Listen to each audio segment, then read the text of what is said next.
Recorded Books Incorporated presents an unabridged recording of Outlander by Diana Gabaldon, narrated by Davina Porter.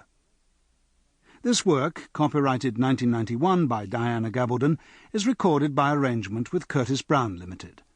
This recording is copyrighted 1997 by Recorded Books Incorporated. People disappear all the time. Ask any policeman. Better yet, ask a journalist. Disappearances are bread and butter to journalists. Young girls run away from home. Young children stray from their parents and are never seen again.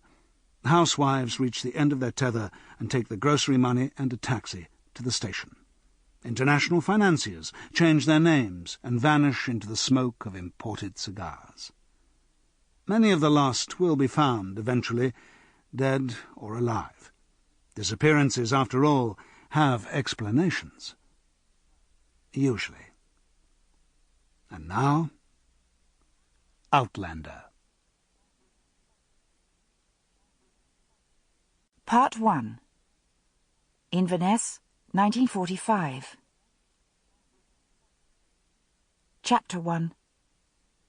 A New Beginning. It wasn't a very likely place for disappearances, at least first glance. Mrs. Baird's was like 1,000 other Highland bed and breakfast establishments in 1945, clean and quiet, with fading floral wallpaper, gleaming floors, and a coin-operated hot water geyser in the lavatory. Mrs. Baird herself was squat and easy-going, and made no objection to Frank lining her tiny rose-sprigged parlour with the dozens of books and papers with which she always travelled. I met Mrs. Baird in the front hall on my way out. She stopped me with a pudgy hand on my arm and patted at my hair. "Dear me, Mrs. Randall, you can't go out like that. Here, just let me tuck that bit in for you. There, that's better. You know, my cousin was telling me about a new perm she tried. Comes out beautiful and holds like a dream. Perhaps she should try that kind next time." I hadn't the heart to tell her that the waywardness of my light brown curls was strictly the fault of nature, and not due to any dereliction on the part of the permanent wave manufacturers. Her own tightly marshalled waves suffered from no such perversity. "Yes, I'll do that, Mrs. Baird," I lied. "I'm just going down to the village to meet Frank. We'll be back for tea."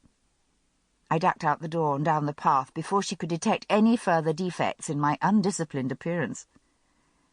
After 4 years as a Royal Army nurse, I was enjoying the escape from uniforms and rationing by indulging in brightly printed light cotton dresses, totally unsuited for rough walking through the heather. Not that I had originally planned to do a lot of that. My thoughts ran more on the lines of sleeping late in the mornings and long, lazy afternoons in bed with Frank, not sleeping. However, it was difficult to maintain the proper mood of languorous romance with Mrs. Baird industriously hoovering away outside our door. "That must be the dirtiest bit of carpet in the entire Scottish Highlands," Frank had observed that morning as we lay in bed listening to the ferocious roar of the vacuum in the hallway.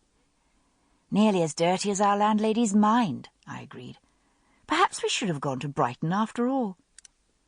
We had chosen the Highlands as a place to holiday before Frank took up his appointment as a history professor at Oxford, on the grounds that Scotland had been somewhat less touched by the physical horrors of war than the rest of Britain, and was less susceptible to the frenetic post-war gaiety that infected more popular vacation spots. And without discussing it, I think we both felt that it was a symbolic place to re-establish our marriage. We had been married and spent a 2-day honeymoon in the Highlands shortly before the outbreak of war 7 years before. A peaceful refuge in which to rediscover each other, we thought, not realising that while golf and fishing are Scotland's most popular outdoor sports, gossip is the most popular indoor sport. And when it rains as much as it does in Scotland, people spend a lot of time indoors. "Where are you going?" I asked as Frank swung his feet out of bed. "I'd hate the dear old thing to be disappointed in us," he answered.